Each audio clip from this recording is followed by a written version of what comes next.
In today's episode, I think you mentioned Vitalik there, and he's the founder of Ethereum, one of the founders, I guess. And I referenced this earlier to you before we started, but he had this amazing tweet storm, like a series of tweets at the end of 2017 at the height of the market cap being Bitcoin was like near 20,000. It was 19,800. Ethereum was, I think, like 1,400. Exactly. And one of the things, I won't read out all of these, but if you just Google Vitalik 2017 tweet storm, like you guys can find it. But one of the things I really loved, he basically said, so the total crypto market cap just hit $500 billion today, but have we earned it? And you mentioned that before. So how many unbanked people have we banked?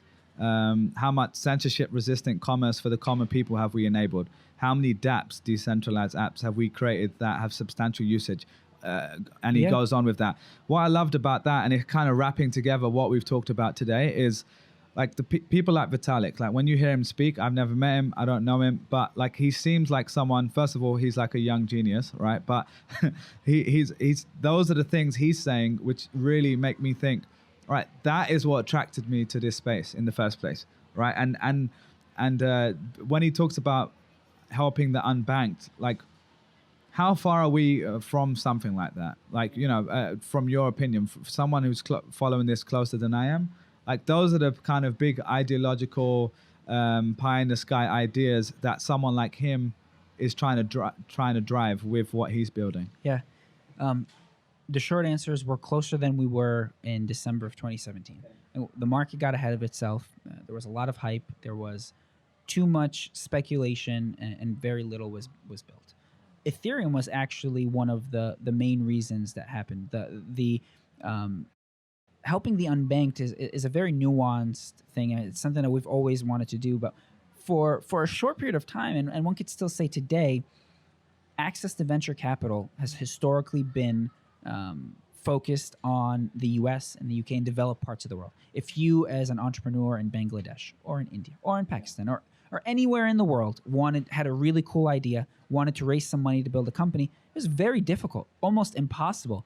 You had to come to the US, you had to know English, you had to come to Silicon Valley, you had to develop and go through the venture capital rungs, you had to know someone. It was the anti-democratized version of getting money for a project. Ethereum and Vitalik actually solved that. Anyone in the world today, what we talked about, you can build an app on top of the Ethereum App Store. You can sell tokens. You can say, hey, I'm building this really cool thing. It's called an ICO. I'm building this really cool project, initial coin notch. I'm building Bilal coin, and it's going to be great. And I'm going to make these podcasts, and I'm going to make revenue off of these podcasts. But I need some money to buy these cameras and microphones. And you know what? If you help me by purchasing Bilal coin now, you'll get to participate in the revenues in the future. That's just one concept. You don't need a venture capital firm to do that for you. You can just go to the Ethereum platform. You can say, hey, I'm going to issue Bilal coin, and I'm going to market it. And if you like my idea, you can invest in me. You don't have to go through Silicon Valley. You don't have to be a venture capitalist. You don't have to be the richest people in the world. I'm coming directly to the people, and I'm issuing a security. I'm issuing a token. I'm helping raise money for a project. That kind of solves what we were just talking about, helping the unbanked. There's so many different aspects and variables to it, but that's just one piece. There's still a lot to build. There's still a lot more to go. I think the market's going to get ahead of itself again at some point. People get excited, too excited. Market crashes, then we build. People get excited, too excited. It's very cyclical. The crypto winter, these past 6 to 8 months, we've seen a lot of building. A lot of the negative aspects have been washed away. A lot of the scammers, a lot of the people, the get-rich-quick scheme guys, either made their money or lost their money or didn't make money. What's remaining is largely, in my opinion, people who are really trying to change the world. People who are building interesting projects, building cool tech, trying to effectuate change and do proper usage of decentralized distributed ledger technology. And that's what gets me so excited.